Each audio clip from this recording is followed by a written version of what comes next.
Hello everyone and welcome back to my channel, Season and Serve Blog. Today we're continuing my cookbook series where I'm taking you along my journey of creating my very own cookbook. My name is Melissa, and in today's video we are diving into one of the most critical stages, research and planning. This is one of the initial phases of writing a cookbook, and arguably it is the most important because this phase will guide how well the rest of the book development will go. In today's video, I'll be sharing my best tips on how to conduct research for writing a cookbook, as well as outline all the planning steps that you need. And I'll also share some of the resources and tools that I used when I was putting together my cookbook in these research and planning phases. So if you want to know what those are, just keep on watching.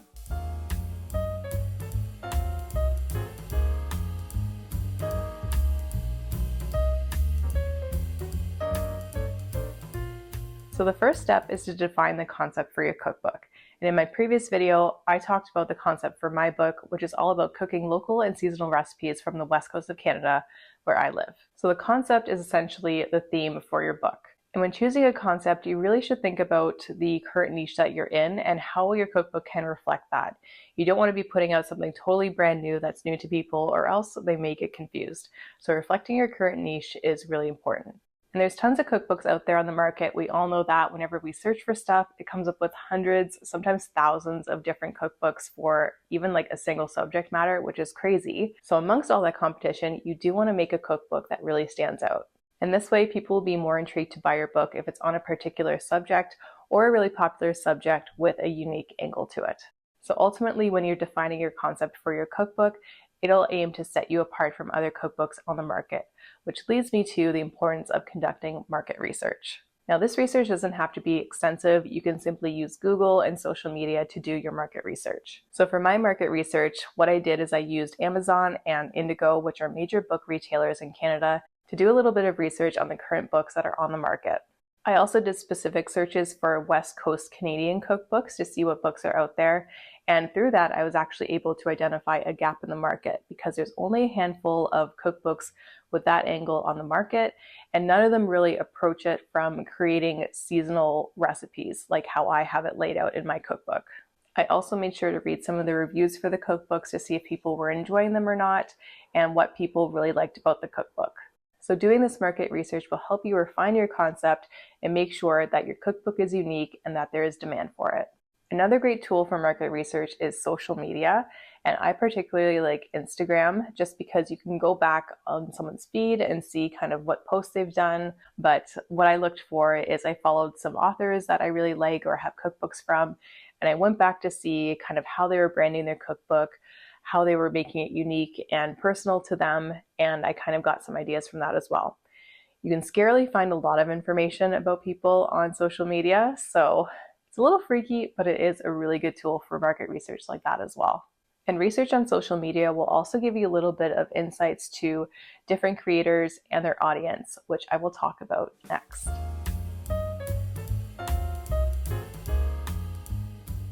All right, so the second step is to identify your target audience.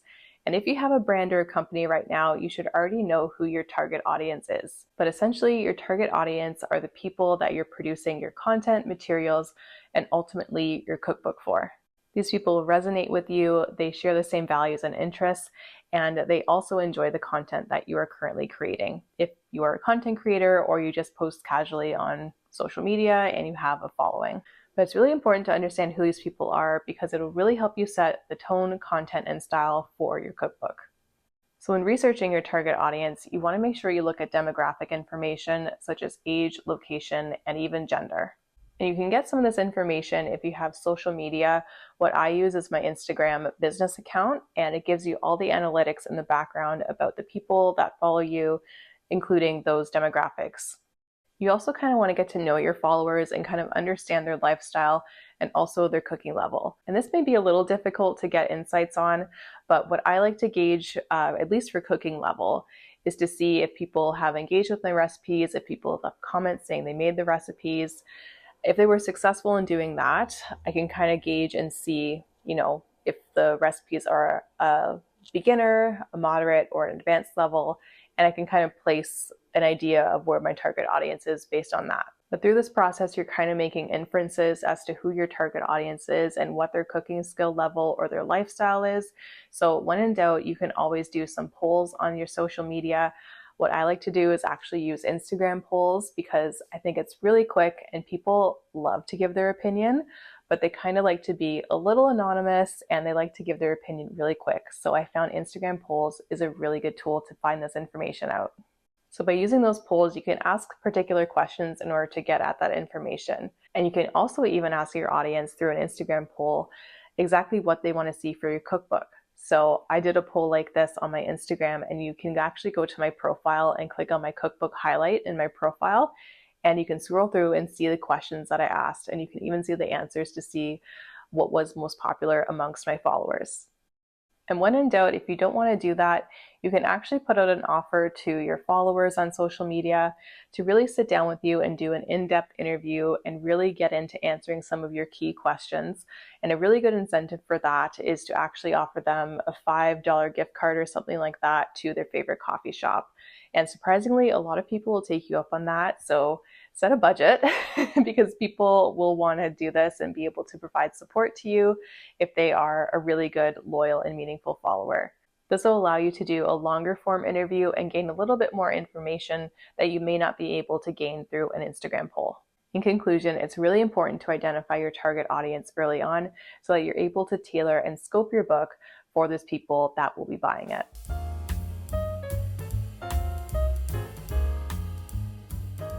Next, we get into the fun part of the planning stages, and that is outlining the scope and structure of your book. So I'll talk about structure and what I mean by that first. But essentially, the structure of your book is basically your book outline. So you're going to be looking at how you want to set up your chapters and all of your recipes within each chapter. Now, there's a bunch of different ways to set up chapters for your cookbook. You can organize them based on their course, their season, by ingredient, or another method. And what I did for my cookbook is I organized it by season. So I have a chapter for spring, summer, autumn, and winter. Once your chapters are identified, also consider if you want to add information like an introduction, a dedication, if you want to have a bit of a preamble on how to use this cookbook or cooking tips to use for your cookbook, you can also include those chapters as well. So once you kind of know what your chapter structure is going to look like, you can jot that down in a bulleted list either on a notepad or online. So once you have your chapters identified, you can then go ahead and decide what recipes you want to put in each chapter and how you want to further organize it. So for my cookbook, for example, for each chapter, for each season, I have it sorted into appetizers, mains, sides, soups, salads, like a bunch of stuff. I have all those different courses outlined the same way for each single seasonal chapter. And then within that, I have all my recipes beneath. And another really important thing to consider, and this kind of gets into the scoping of the cookbook, is if you're having a chapter and then a course within each chapter, so you have spring appetizers, you want to consider how many appetizer recipes you want to include within that section. So for me, I actually bit off a lot more than I can chew when I started writing my cookbook. I think I had at least like 3 appetizers, 3 mains, 3 salads, 3 desserts. Like it was a little much. It was kind of crazy. And in the end, I ended up actually having over 100 recipes in my cookbook. And I unfortunately naively thought I could do that. And it turns out that I couldn't actually do that on my own with my capacity that I had and the timelines that I had. So sadly, I had to scrap about 30 recipes from my book partway through the process. And this really sucked. It made me feel really defeated. And it was just not that fun. I was not happy. But scoping the book and that and gauging how many recipes you want to include is really important to avoid that.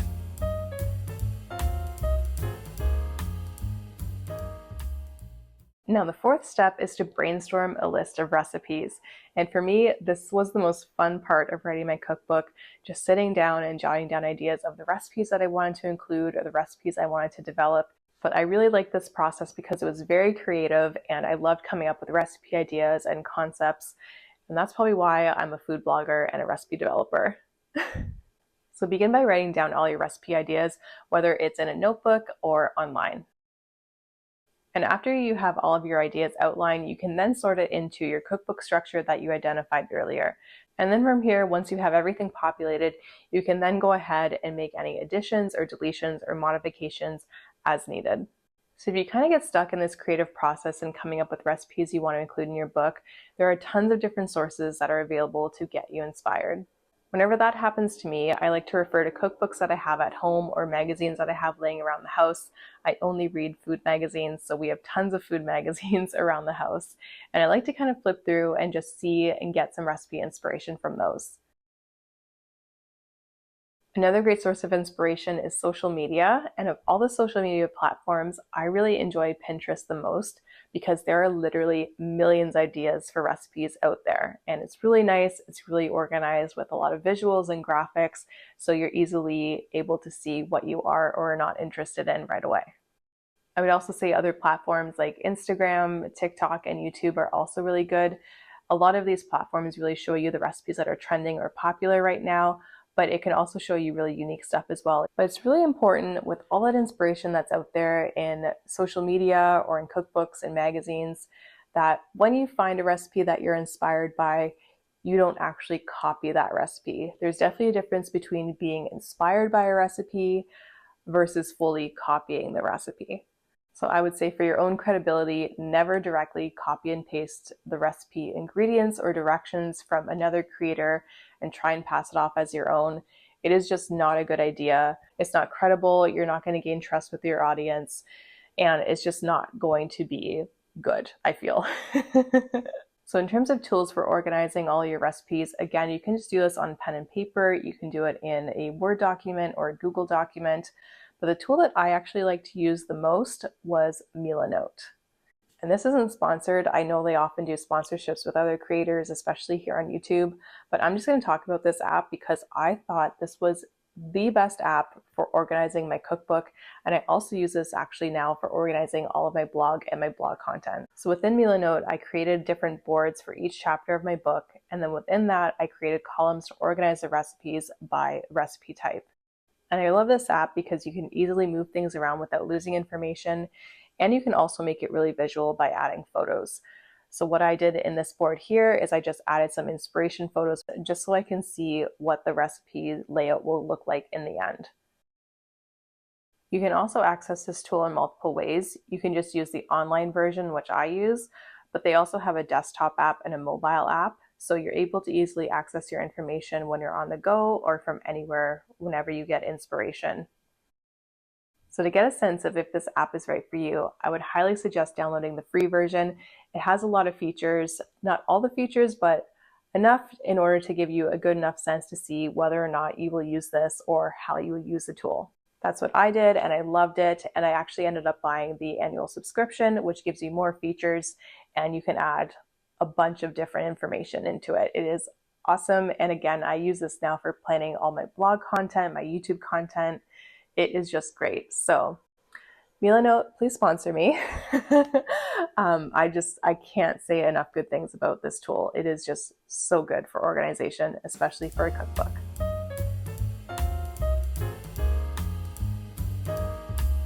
So as you're embarking on this process of collecting all your recipes for your cookbook and getting inspiration, it's really good that if you're looking through things like cookbooks, magazines, or social media, to kind of take a step back and look at the photography of it and identify the photography style that you like or that you want to have in your cookbook. And this is really important if you're hiring a photographer to shoot all your recipes. If the style that you want or you desire for your cookbook matches with their style, that is great. But if it doesn't match with their style, you can't really force it and you can't really make them do a different style that they're not used to. So this kind of helps you to gauge who you want to hire as your photographer. Alternatively, if you're doing your food photography yourself, which is what I did, you can tailor your photography style to what it currently is, or you can practice by doing some experimentation shots before you actually do your cookbook. So I would highly recommend that if you do want to experiment with a different style other than the current style that you have, do that way before you do your food photography, because there's nothing worse than getting a recipe set up, styled, and then the photography doesn't come out good. There's something wrong with the lighting, there's something wrong with the camera. It is so frustrating, and then you have to start everything from scratch, which is not a good feeling. I speak from experience. And also when you're paying attention to the photography and kind of deciding what elements of the photography that you like, also pay attention to the styling and the props that are used. And you want to kind of make a list of all the different props that you may need for your cookbook. So you may need things like measuring spoons, whole spices, different serving utensils, dish towels, things like that. And you can kind of see if you have things at home already that you can repurpose, or if you need to actually go out and buy these items for your cookbook photo shoot styling. And to organize this, again, I used Milanote. I was able to organize everything into different columns with links to actual products online where I could purchase them. So I kind of had everything laid out with product images to see kind of even what the styling would look like with those products and how things would look together, which was really cool and a really powerful tool for that. So those are just my initial tips for doing food photography and styling. It is a very important part of your cookbook, and I will go into a more full-length video about that and my entire process for doing that in another video in this cookbook series. So make sure you hit the subscribe button to stay tuned for that.